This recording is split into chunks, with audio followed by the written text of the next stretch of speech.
Hey, welcome to part two in our Japanese wrestling magazines. And this we're going to cover a lot of different things that didn't cover in the first video, which was basically just the gong issues. This is going to be covering what is loosely termed as Pro Wrestling Monthly. That's what it's called today.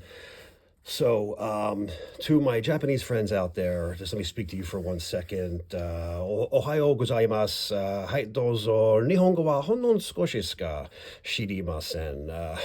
Wa toko desu ka doide, wa toko desu ka denwa.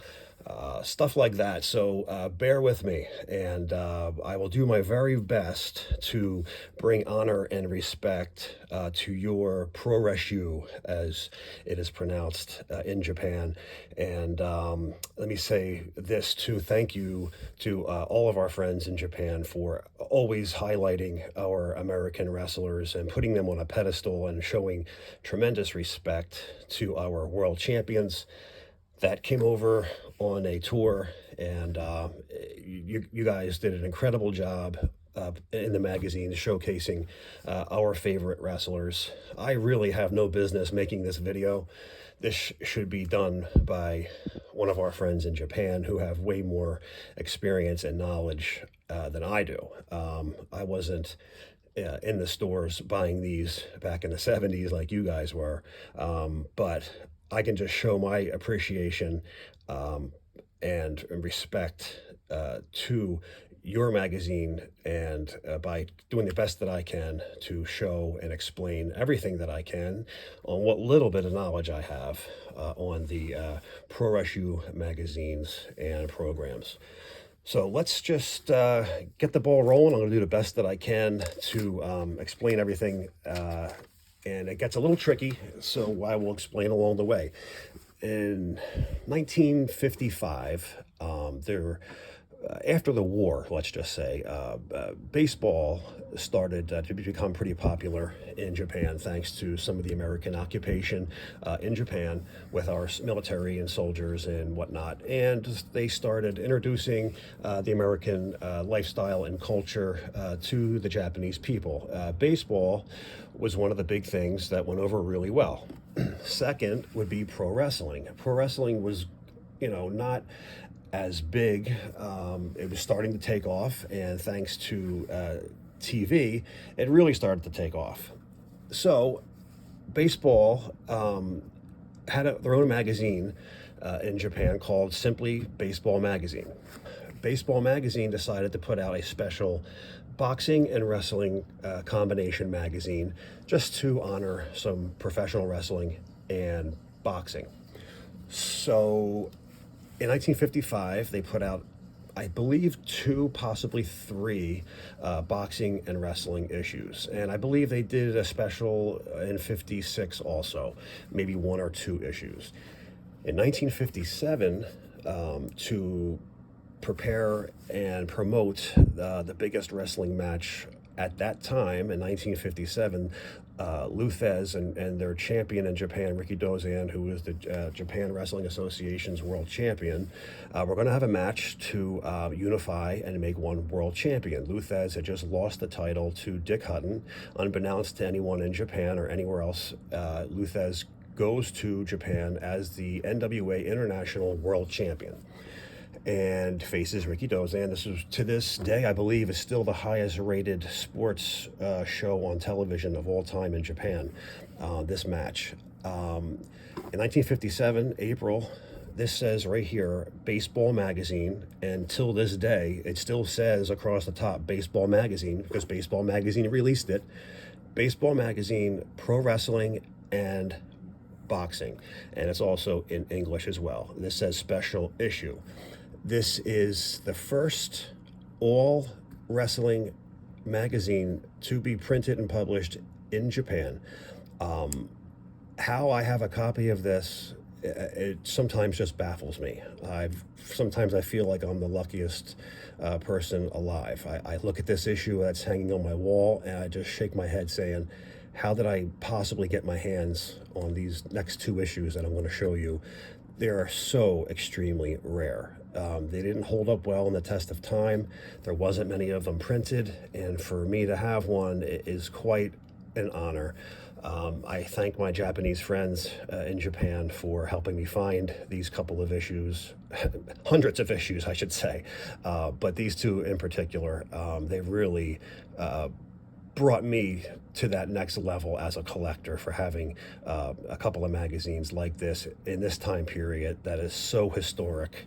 So let me just publicly say thank you very much for helping me with this very first issue, all wrestling. Even though it is released by Wrestling and Boxing, this is the first all wrestling magazine in Japan, April 1957. That magazine was followed up after the match that took place, I believe it was October. They had several matches, Dozan and Luthez. October was this match, and this magazine was released on November. Again, baseball magazine, pro wrestling and boxing, and it's also an English special issue, all wrestling only, no boxing. So these were the first two issues to be released. This magazine still runs till today, 2022, and we will get there. There's a lot of changes that were made, and I will explain the changes along the way. This was my least favorite. I was a sucker for the Gong issues, Pro Wrestling Monthly or Monthly Pro. I liked, but I liked them more later on than I did early on. So I have possibly 200 issues. I think I pulled 100 issues for this video today just to show you guys so we can skip through the different decades. This is an important issue of this is now a combo magazine only. The rest of these issues from now on are going to be strictly wrestling and boxing rather. No, just strictly wrestling issues. Rikidozan was stabbed in December 8th, I believe, 1963, and he passed away after dying from a miserable death and suffering on the 15th of December 1963. And this is the first issue, January 1964, that is explaining about Rikidozan's death. A very difficult issue to find. A sad issue, a very sad day for the Japanese pro wrestling people who loved him like he was our Bruno Sammartino, or God forbid I say Hulk Hogan, but he was that popular there. Rikidozan had two students of the game who were under him, Shohei Baba, or the Giant Baba, and Antonio Inoki, and they were left to carry the throne in Japan Wrestling Association when Rikidozan passed away, and the Giant Baba would become the NWA International Heavyweight World's Champion, and here he is on his first cover with that belt in January 1966, just about 2 years after Rikidozan passed away. This was the issue covering the Giant Baba's win. I forget everyone he faced. Was it Luthez, Bruno Sammartino, Freddie Black? I forget. I should have opened it up and read it to you, but I want to save time. He had a tournament, and he brought in some of the top American wrestlers in the world and beat them all. And the winner of the tournament would become the International World Champion, the first champion after Rikidozan held the title for all the years that he was champion. The Giant Baba would be the man to carry the company forward from this point. And here is, like I said, his first cover as world champion. This belt is still in use today. I believe it's part of the Triple Crown, and I think that's still, I don't follow All Japan, so forgive me if I'm wrong. I'm a New Japan guy, but I believe that's still used. I know they did make all three belts into one belt, which I didn't like that, and I heard they went back to using all three again. That's a video for itself explaining all the belts and how they all merged. So there you are. We're caught up to most of the history. I'll try to go through these a little bit quicker and just show you some different covers. And this is November of 1967. And like I said, they used a lot of our American wrestlers on the covers. Bill Watts, Tarzan Tyler. And we have 1969, the Giant Baba once again on the cover. These are issues in the 60s are so hard to come by. Well, I mean, the 70s also. They're just so hard. You can go on eBay and get lucky and you'll spend $100 an issue, or you can try to make friends with somebody over in Japan to help you find these like I have. I have a lot of martial art friends, and I have martial art friends who live in Japan. And so I was very fortunate to be able to use them to help me. And of course, you know, I'm not getting these for free. I mean, they're doing quite well off of me as well.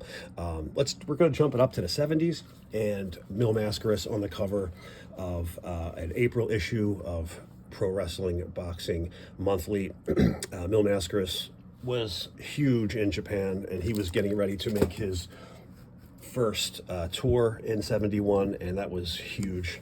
I prefer Gong's coverage, like I said, but there's, like I said, nothing wrong with these magazines. I just didn't really care for combo mags, and it was dominantly wrestling. It wasn't a lot of boxing because there wasn't a lot of Japanese boxers. But still, nevertheless, I preferred a straight wrestling magazine. This is your first scaffold match that took place in Memphis. There's never discussed about in our magazines. They think the Skywalkers match with the Road Warriors and the Midnight Express, but that scaffold match was done in September of 1971. Great coverage in this. This is another special issue. Just let me point it out. These magazines come with about 175 to 190 pages. And when I grab a thin one like this, it's usually a special issue, and the special issue is all boxing only. It should say special issue. So yes, it says special issue right here. So special issues that were out, we would put out 12 issues a year in our magazines. The Japanese would put out sometimes 14 or 16 issues a year. So you would get combos, and you would get special issues with just wrestling, and that was pretty cool. But it makes it harder for collectors because you need more than 12 issues to complete a year. Now sometimes you need 16, which can be pretty expensive in your wallet. Here is October 1971 with another shot of Mascaras on the cover. November 1971, showing Dory Funk on the bottom when he was the world champion. Sakaguchi on the cover of December 1971. And here is January 1972 special issue. I can tell by how thin it is. And of course, it says special issue right here in the front. Taking a shot from the WWA, NWA, Los Angeles Olympic Auditorium. A ton of coverage from these magazines come from the Olympic Auditorium. It was the first spot to hit when they first came ashore from across the ocean, and that's where they would set up a lot of our wrestlers to come to them, and their wrestlers to come to us, and it was usually held in the Olympic Auditorium in Los Angeles. Here is Bruno Sammartino, 1972, with Giant Baba. The Funks are also on the cover, and January 1971. I'm sorry, 72. And here is another special issue. Whenever you hear special issue, you just add another $40 to your average price. So you get a $50 magazine, it's now $100. It's just, they're harder to get. They're, you know, it's a special issue. You hear that, and you're automatically paying more for them. February 1972, and it's covering our champions, Pedro Morales. It's got Dory Funk, and it's got Bobo Brazil when he was the United States champion. The U.S. champion, I should say. Strong Kobayashi when he had just won the IWA. This is the original IWA Japan belt in March of 1972. Mascaras in June of 1972. Now we're getting ready to make a change here. It's coming up next. This is all 7, which was July 72, another shot with Mascaras at the Olympic Auditorium. Now, this is issue number 1. We are no longer a combination magazine. The wrestling boxing is now just baseball magazine, Pro Wrestling Monthly. And this will continue this way until the early 80s when it became a weekly magazine. Yeah, weekly. Issue number 1, very sought after. All 3 world champions. NWA United National Champion, the NWA International World Champion, and the IWA Heavyweight Champion of Japan, with Antonio Inoki waiting in the wings. Now, something very interesting happens here. It's 1972, and the Giant Baba and Antonio Inoki were left to continue on the legacy of Rikidozan's Japan Wrestling Association, Japan Pro Wrestling, and they split. Antonio Inoki would leave and form his own company called New Japan. For a short time, the Giant Baba would continue running things as they were, and he would also end up changing the name of that company to All Japan, and that's where we are today. The two companies still exist. It's kind of like NWA versus WWF, and they would run interpromotional matches and titles later on down the line, but the first bunch of years, they were spent at having a little bit of a war, I guess you could say. Issue number 1 of Strictly Wrestling magazine, Baseball Magazine, Wrestling Monthly, August 1972, issue number 1 for that long-running magazine. This is the longest-running wrestling magazine in history. Like I said, the first issue was a combo. It started in 1955, and it's still running to today. And I have a couple of issues from today. So issue number 2, and this is Mil Mascaras on the cover in Japan, and this is September. And they, like I said, they love Mascaras. He was on a ton of covers. And 1072 with the Sheik. Sheik was on a bunch of stuff. He was on a lot of Gong issues later on. And November 1972, Bruno with the Giant Baba again. In this issue, it has the fantastic coverage of Mascaras beating Ernie Ladd for the America's title. A lot of full color. I love this particular issue. It's very hard to find, and I wish I could tear those pages out and put it up as a poster, but I can't do it. The magazine's too expensive, and I can't rip it out. 1973, and so as of 72, I also have 1973 complete. I don't know if I brought all 12, actually all 14 issues. I might have, but let's just see. 1973, January, February 1973, with the great Don Leo Jonathan and my favorite big man Bruno and Giant Baba on the cover in March. April, Giant Baba on the cover, and he's bringing back Rikidozan's old style belt, which will come back into play when he would form the PWF Heavyweight Championship belt, Pacific Wrestling Federation title, which was for All Japan. Here we are again with the Sheik and Von Erich on the cover. This is 573. You'll see it twice, 573, and here is 573 special issue, and this is a special issue dedicated to Rikidozan. A lot of color in that issue. June of 73, Abdul the Butcher's first cover on the Wrestling Monthly. Dory Funk Jr. losing the title to Harley Race in this issue. This has Harley Race winning the title. All his coverage for winning in 73 is covered in this magazine. It's got a poster of Harley winning at the end of the match with the belt.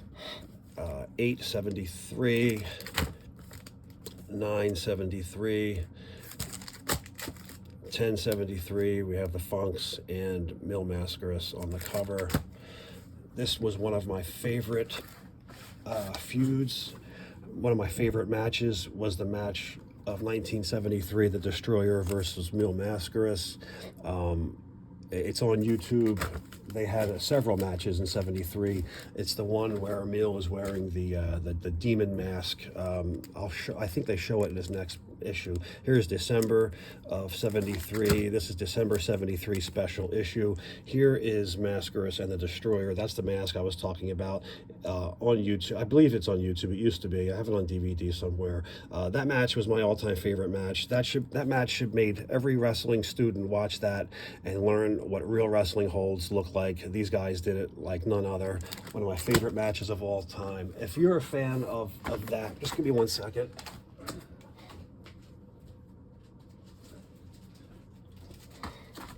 sneak in an issue of Gong. This is a Gong special issue.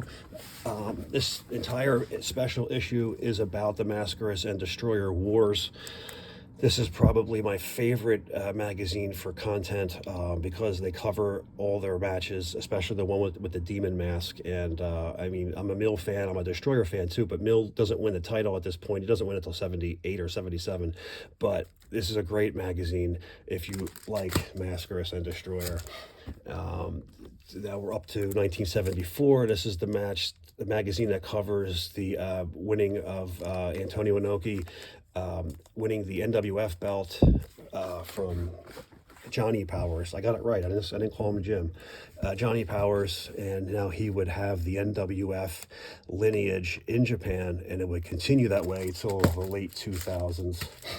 Well, it would disappear and they'd bring it back, and it got engulfed into the IWGP. All that information is discussed on the IWGP magazine video page I made. Bruno and Pedro, after Bruno had won back the title for the second time.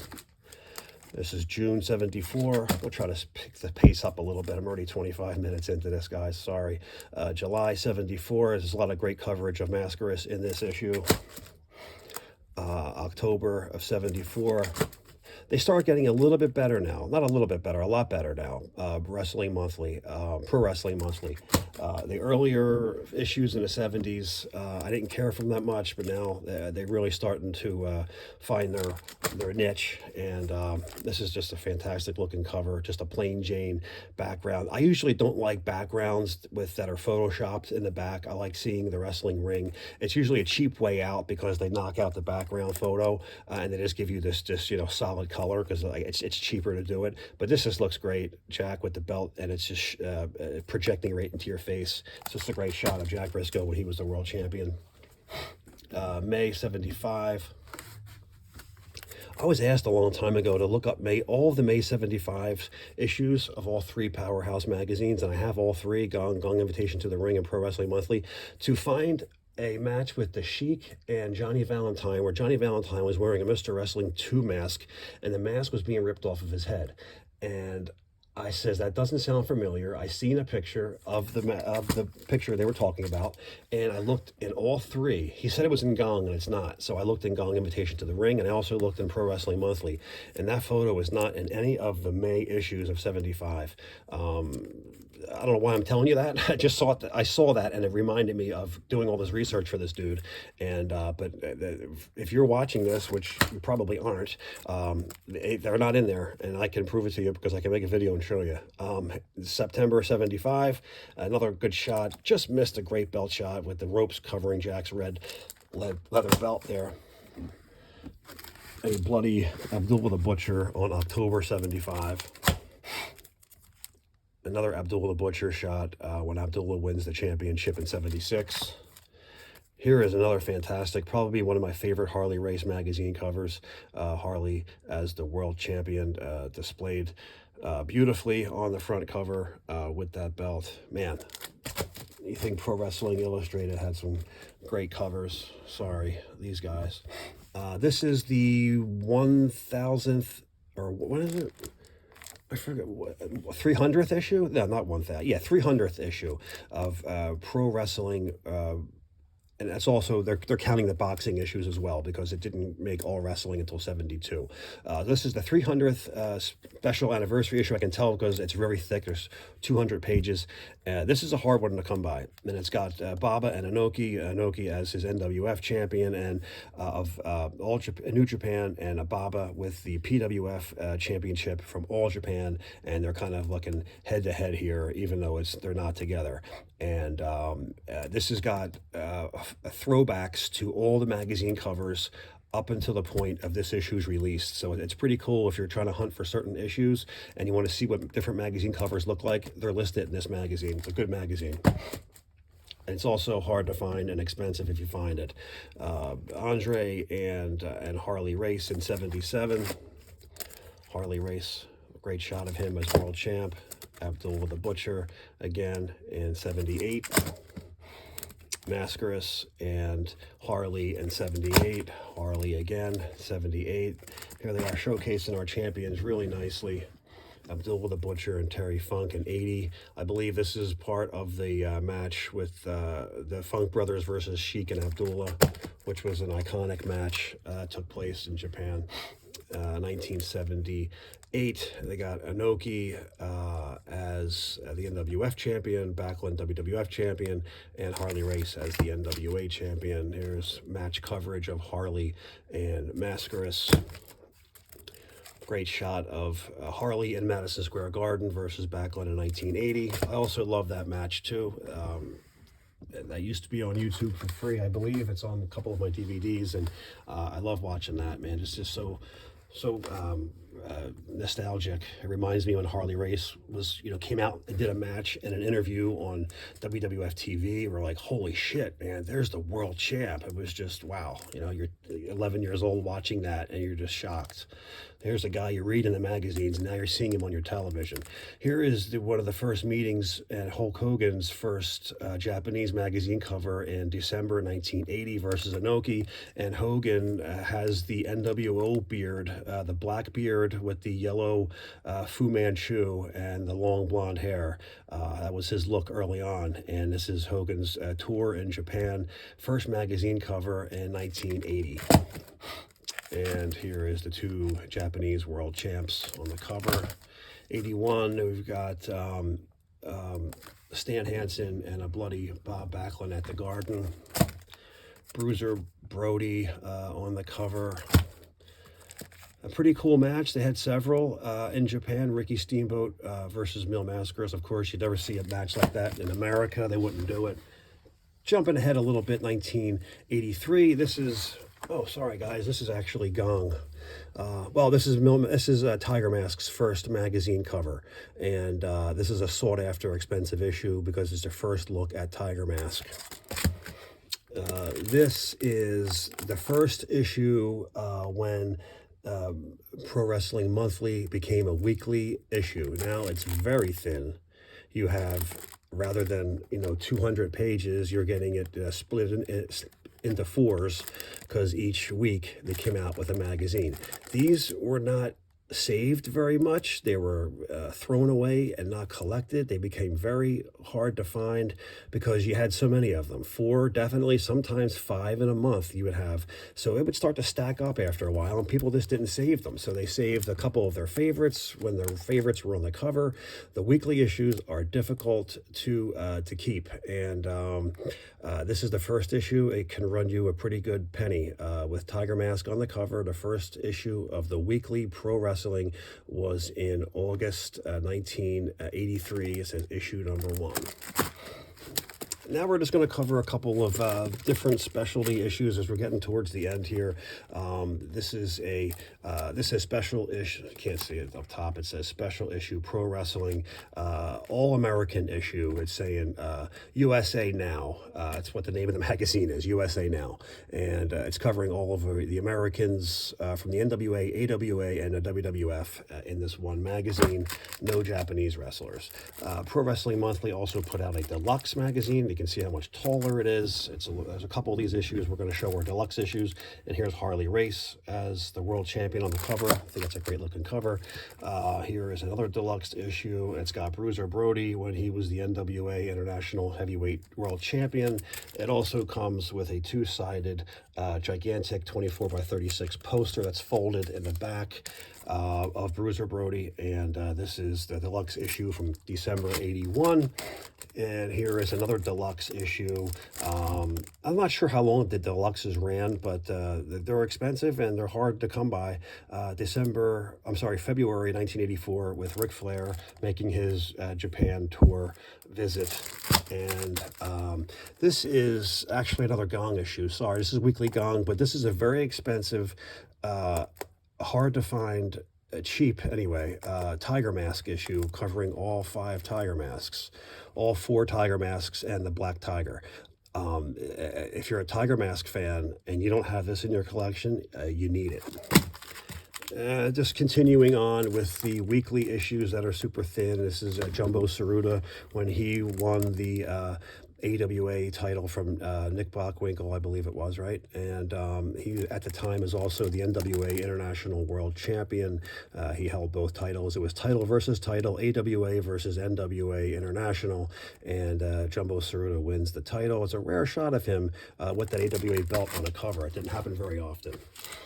This is a David Von Erich special death edition when David passed away, and very hard to find this. And it's got David at the funeral, David in his coffin. It's got Bruiser Brody as a pallbearer. It shows Bruiser Brody crying. It shows the people crying at the funeral.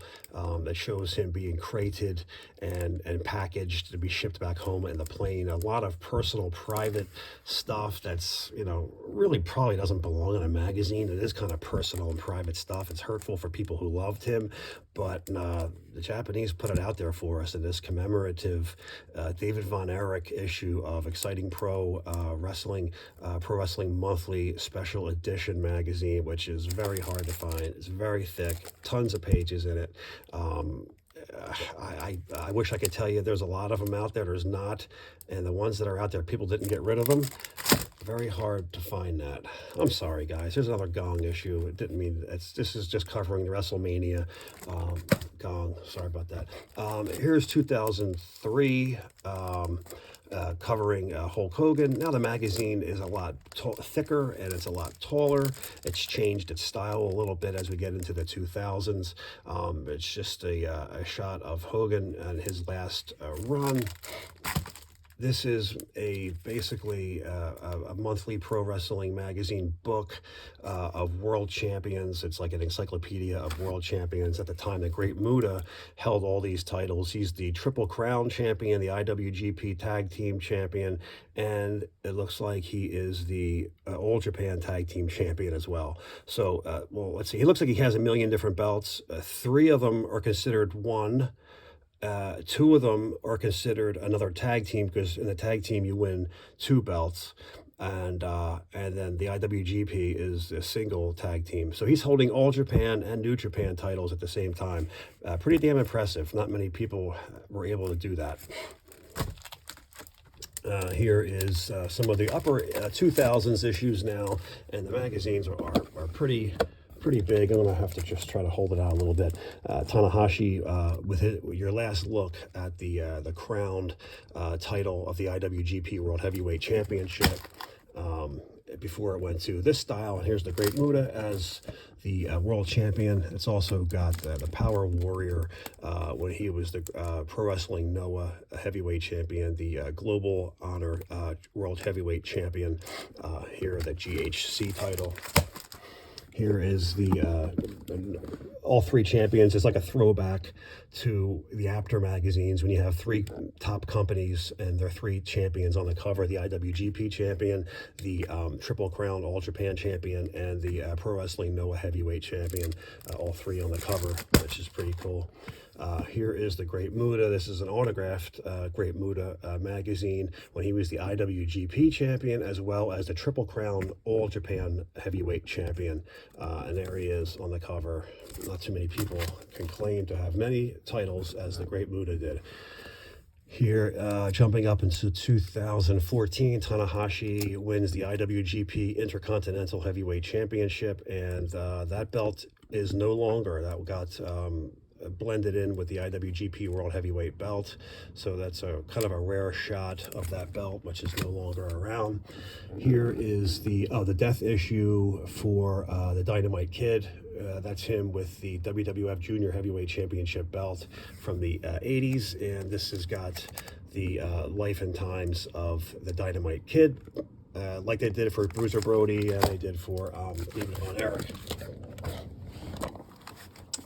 And you can see how the style of the magazine changed now. It still comes out weekly, and it's still a great looking magazine. They take shots that were inside the ring, like not your photoshopped bullshit. And this comes with these 2 giant posters, 24 by 36, which you don't see stuff like that. Of course, it's 100% color, and this is Okada winning the title at Wrestle Kingdom 11. Wrestle Kingdom is the Japanese version of WrestleMania, but it's 10,000 times better because it's real. This is, who is this? Oh, Kenny Omega, when he had won the IWGP United States Heavyweight Championship. Here is another shot of Okada as the world champion, who's still the champion today. Here is Tanahashi in 2019 when he won the IWGP Heavyweight Champion. Great looking belt, great looking champion. This is Jay White. Jay White's probably my favorite wrestler of today. This was the match he won the IWGP Heavyweight Champion when he beat Tanahashi. And in 2019, this was setting up the match to take place with Jay White versus Okada at Madison Square Garden, and here he is. This is the Madison Square Garden issue. It's all New York inside the magazine. All the New Japan wrestlers are all in New York City, and this is a great issue. It's a great event. It was so good to see, real wrestling back at Madison Square Garden. Not since the chant of Bruno, Bruno, have the fans were screaming Okada, Okada when he won the World Heavyweight title back from Jay White. I'm a Jay White fan. I wish Jay White would have defended it, but, you had to have Okada win the belt. He's the poster boy of New Japan, and if anyone was going to win the belt in the Garden, it had to be him for sure. He carries the belt with pride and dignity, like the champions of the past, and it's just a great magazine. And to see that back at the Garden with some great stuff. It's just another magazine. This is when Evil, I can't believe he won the belt. It's kind of a bizarre thing. He's not like a great wrestler. Yeah, he looks pretty good on this cover, though. He's also the IWGP Intercontinental Champion as well as the Heavyweight Champion. They combined them two. Okada would take it back. This isn't a wrestling magazine, but it's a very rare bodybuilding Iron Man Japanese version of the magazine with the IWGP Heavyweight Champion. What a great looking cover they did. This is an extremely hard to find magazine that my buddies over in Japan, Koda, you know who you are. Thanks, brother, for finding me this one, because I was looking for a while. That was a challenge. Actually, you were looking for a while. It took you a while to find it, so thanks, brother. Tanahashi winning the IWGP United States Heavyweight Championship, and that is in 2021. And look who's back, a 60-some-odd-year-old Great Muta winning the Pro Wrestling Noah Heavyweight Championship, the GHC World Title in January of 2021.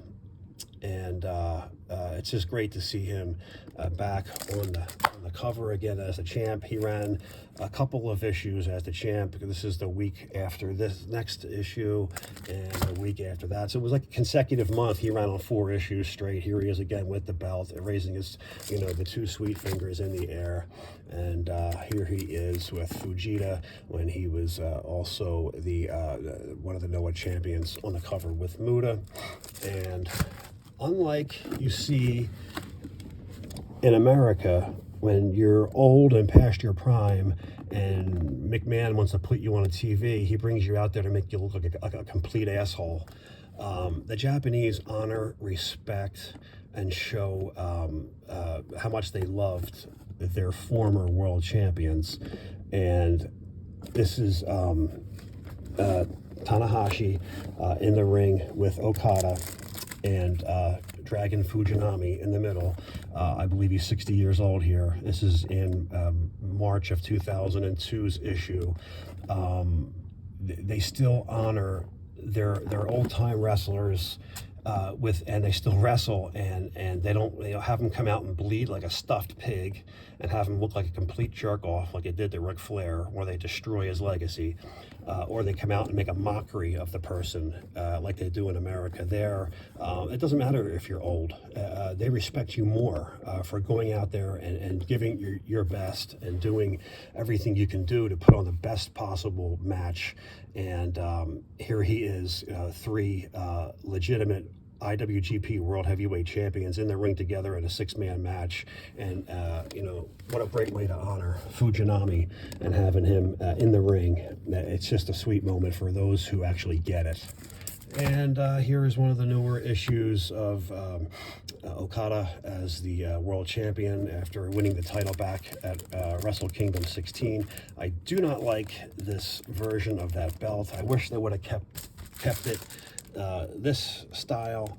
But I guess, you know, like anything else, all things change. As long as the wrestling doesn't change, I can deal with a belt change.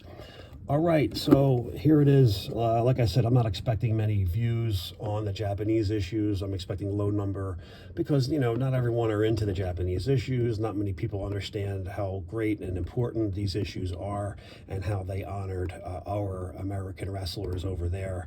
And but for those of you who get it and those of you who join me for this 40-minute video, I say thank you very much. Arigato, and we'll see you on the next.